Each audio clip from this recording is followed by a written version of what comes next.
ബാർസിലോണയിൽ നിന്ന് സാവി പടിയിറങ്ങിയ ശേഷം അല്ലെങ്കിൽ ബാർസിലോണ പുറത്താക്കിയ ശേഷം എന്ന് അങ്ങനെയും പറയാം. കാരണം ഒരു പ്രാവശ്യം ബാർസിലോണയിൽ നിന്നും ഇറങ്ങിപ്പോയ അല്ലെങ്കിൽ രാജിവെച്ച് പുറത്തു പോകാൻ നിന്ന സാവിയെ തിരിച്ചു വിളിച്ച് ബാർസിലോണ ഒരാഴ്ച കൊണ്ട് തന്നെ പറഞ്ഞു വിട്ട ഒരു ചരിത്രമൊക്കെ ഉണ്ട്. അതൊന്നും അല്ല നമ്മുടെ വിഷയം. ബാർസിലോണയുടെ തിരിച്ചുവരവാണ് സാവിക്ക് ശേഷം.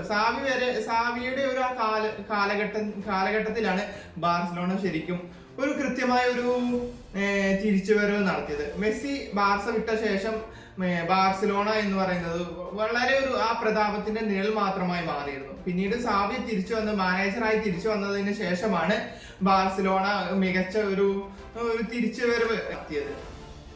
അതിനുശേഷം ആ ഒരു സാബിനെ പറഞ്ഞു വിട്ട ശേഷം പിന്നീട് വന്നത് ഫ്ലിക്കാണ്. ഫ്ലിക്ക് വന്നതിന് ശേഷമാണ് ബാർസിലോണ ശരിക്കും ഒരു ട്രാക്കിലേക്ക് കയറിയത് എന്ന് പറയാം. അതുവരെ ബാർസിലോണ ഒരു വിജയിക്കാനൊക്കെ വളരെ ബുദ്ധിമുട്ടൊക്കെ ചെയ്യേണ്ടി വന്നിരുന്നു.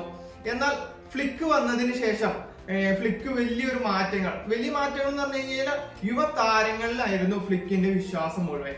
അതുകൊണ്ട് തന്നെ ഫ്ലിക്ക് സ്പെയിനിലുള്ള പല യുവതാരങ്ങളെയും സ്വന്തം ടീമിലേക്ക് കൊണ്ടുവരികയാണ്. അതേപോലെ സാവി കണ്ടെത്തിയ നമ്മുടെ യമാലിന്റെ ആ ഒരു 16-ാം വയസ്സിൽ ഫസ്റ്റ് ടീമിലേക്ക് എത്തിയ യമാലിനൊക്കെ മികച്ചൊരു അവസരം ഫ്ലിക്കിന്റെ കീഴിൽ കിട്ടുകയും ചെയ്തിട്ടുണ്ട്. അങ്ങനെ ഇരിക്കെയാണ് ബാർസിലോണ ഒരു മത്സരങ്ങൾ വിജയിക്കുക എന്നതിനപ്പുറം ഗോളുകൾ അടിച്ചുകൂട്ടുകയും എന്നാൽ ഗോളുകൾ വാങ്ങുന്നതിൽ വളരെ പിശുക്ക് കാണിക്കുകയും ചെയ്തു തുടങ്ങി. അങ്ങനെ ബാർസിലോണ എന്ന് പറഞ്ഞു കഴിഞ്ഞാൽ ഒരു വൻ ശക്തിയായി മാറുകയാണ് ചെയ്തത്. ചാമ്പ്യൻസ് ലീഗിലെ സെമിഫൈനലിൽ വരെ കഴിഞ്ഞ സീസണിൽ എത്തുകയും ആ ചാമ്പ്യൻസ് ലീഗിലെ പ്രകടനമെല്ലാം തന്നെ മികച്ച മത്സരങ്ങൾ പുറത്തെടുക്കുകയും ചെയ്തു.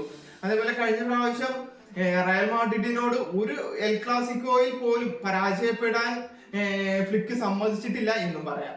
നടന്ന ചാമ്പ്യൻസ് ലീഗിന്റെ ഈ സീസണിലെ 2025-26 സീസണിലെ ആദ്യ മത്സരം ബാർസലോണയുടെ ആദ്യ മത്സരം എടുത്തു കഴിഞ്ഞാൽ ന്യൂകാസിലിനോട് 2-1 വിജയിക്കുമ്പോൾ റാഷ്ഫോർഡിന്റെ ഒരു ചാമ്പ്യൻസ് ലീഗിലേക്ക് ബാർസലോണയ്ക്ക് വേണ്ടിയുള്ള ആദ്യ മത്സരം ആയിരുന്നു റാഷ്ഫോർഡ് കളിച്ചത്. അത് ഇരട്ട ഗോളുകൾ നേടി ആ മത്സരം സ്വന്തം പേരിലാക്കാനും റാഷ്ഫോർഡിന് കഴിഞ്ഞു. ലാലിഗയിലും മികച്ച ഒരു പ്രകടനം പുറത്തെടുക്കാൻ കഴിയുന്നുണ്ട്.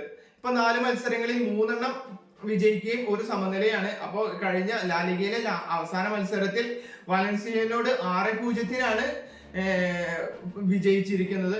അതൊക്കെ നോക്കുമ്പോൾ ബാർസിലോണ അവരുടെ കുതിപ്പ് തുടർന്നുകൊണ്ടിരിക്കുകയാണ്. എന്നാലും ലാലിഗയിൽ ഇപ്പൊ 1-ാം സ്ഥാനത്തുള്ളത് റയൽ മാഡ്രിഡ് ആണ്. റയൽ മാഡ്രിഡ് സാബി അലൻസോയുടെ കീഴിൽ 4 മത്സരങ്ങൾ ലാലിഗയിൽ കളിച്ചു. 4 വിജയിക്കാനും റയൽ മാഡ്രിഡിന് കഴിഞ്ഞിട്ടുണ്ട്. എന്തായാലും ഈ ഒരു സീസണിൽ റയൽ മാഡ്രിഡ് ബാർസിലോണ പോര് ഒരു ശക്തമായ ഒരു പോരാട്ടം തന്നെ ആയിരിക്കും എന്നാണ് ആരാധകരും വിശ്വസിക്കുന്നത്.